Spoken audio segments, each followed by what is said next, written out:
ये कथा जब घर को घर नहीं कहते, गृहिणी को ही घर कहा जाता है। जब घर बनाते हैं तो गृह प्रवेश के समय कौन सी कथा होती है? सत्यनारायण व्रत कथा। समझती है कब कब होती थी? दूसरा, बरहौ संस्कार।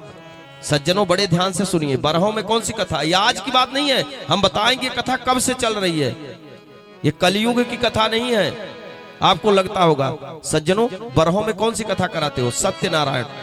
क्योंकि घर को घर नहीं कहते, मैं बार बार कर रहा हूं। उस दिन रुद्राभिषेक नहीं करा देना, जो नियम उसे चलाना, क्योंकि पालन करता विष्णु है।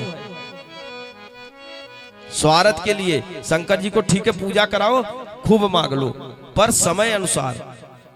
बरहों के समय कौन सी कथा? सत्यनारायण व्रत कथा। रात भर शादी विवाह होता है, पंडित जी दोनों तरफ के मंत्र पढ़ते हैं, पर घर में जब नई बहू आती है तो रात को कौन सी कथा होती है बताइए? सत्यनारायण व्रत कथा। क्योंकि वही उद्देश्य देती गृहस्थ कैसे चलेगा। फिर माताएं कोई व्रत करती होंगी, करती है ना? व्रत क्या है? व्रत है प्रतिज्ञा। अच्छा, व्रत करने से कुछ मिलता है? क्या मिलता है बताइए? व्रत क्या है? प्रतिज्ञा। किस प्रकार? जैसे मान लो आपके पास पैसा है, आप बैंक में डाल दो। अच्छा, वो पैसा अभी किसी काम का है आपका? नहीं है। कब तक? जब तक वह बैंक से निकलेगा नहीं तब तक पैसा आपके काम का नहीं है, वो अभी सरकार के काम का। व्रत इसीलिए कर रहे हैं, पुण्य का काम है, उसे अभी हम रख रहे हैं। अच्छा, पैसा कब निकालोगे? जब जरूरत पड़ती है, अच्छा समय आएगा तो निकालते हो। तो व्रत करते हो किस लिए? कि जब हमें कभी दुख आएगा तो मैं उसको पूर्ण करूंगा। तो उसको 3 साल 5 साल बाद व्रत का उद्यापन करना चाहिए। क्या करना चाहिए? उद्यापन।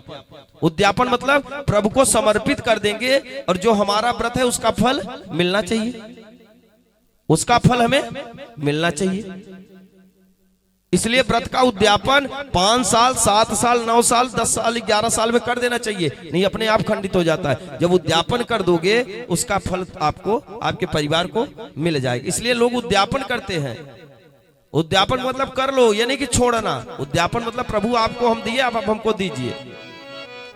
उद्यापन कब पूर्ण होता है? उस व्रत में सत्यनारायण की व्रत कथा सुन करके वो अपना ले लो। यह है सत्यनारायण व्रत कथा सज्जनों। इस कथा को किसने सुना जानते हो? जो पढ़ा होगा, मैं उसी की बात कर रहा हूं। कभी ध्यान से सुनिएगा। 5वें अध्याय में इसे राजा दशरथ ने सुना था सबसे पहले। तो जानते हो क्या हुआ सज्जनों? राम उनके पुत्र बने हैं। इस कथा को सुने थे पहले। ये आज की कथा नहीं, आज सिर्फ ये कथा को कोई सुनना ही नहीं चाहता। पंडित जी यही सुना दिया ना, आपको पता ही नहीं। थोड़ा सा 2-4 कहानी बता दे, बहुत अच्छा आनंद। अमृत भरा है इस कथा में, अमृत। राजा दशरथ सुने थे तो राम के पिता सुदामा जी सुने थे तो कृष्ण। आज मैंने आपको कथा में बताया चरण धुले हैं। कभी 10 रुपए की किताब पढ़िएगा। मोरध्वज सुने थे, अपने पुत्र की आधी देह चीर करके भगवान विष्णु को अर्पित कर मोक्ष प्राप्त किया था। मनु शत्रुपा पहले सुने थे तो सृष्टि की रचना में उनका विशेष सहयोग है। जितने गोपी ग्वाल हैं, इन्होंने उस कथा को श्रवण किया था तो कृष्ण से मित्रता हुई थी। यह है सत्यनारायण व्रत कथा।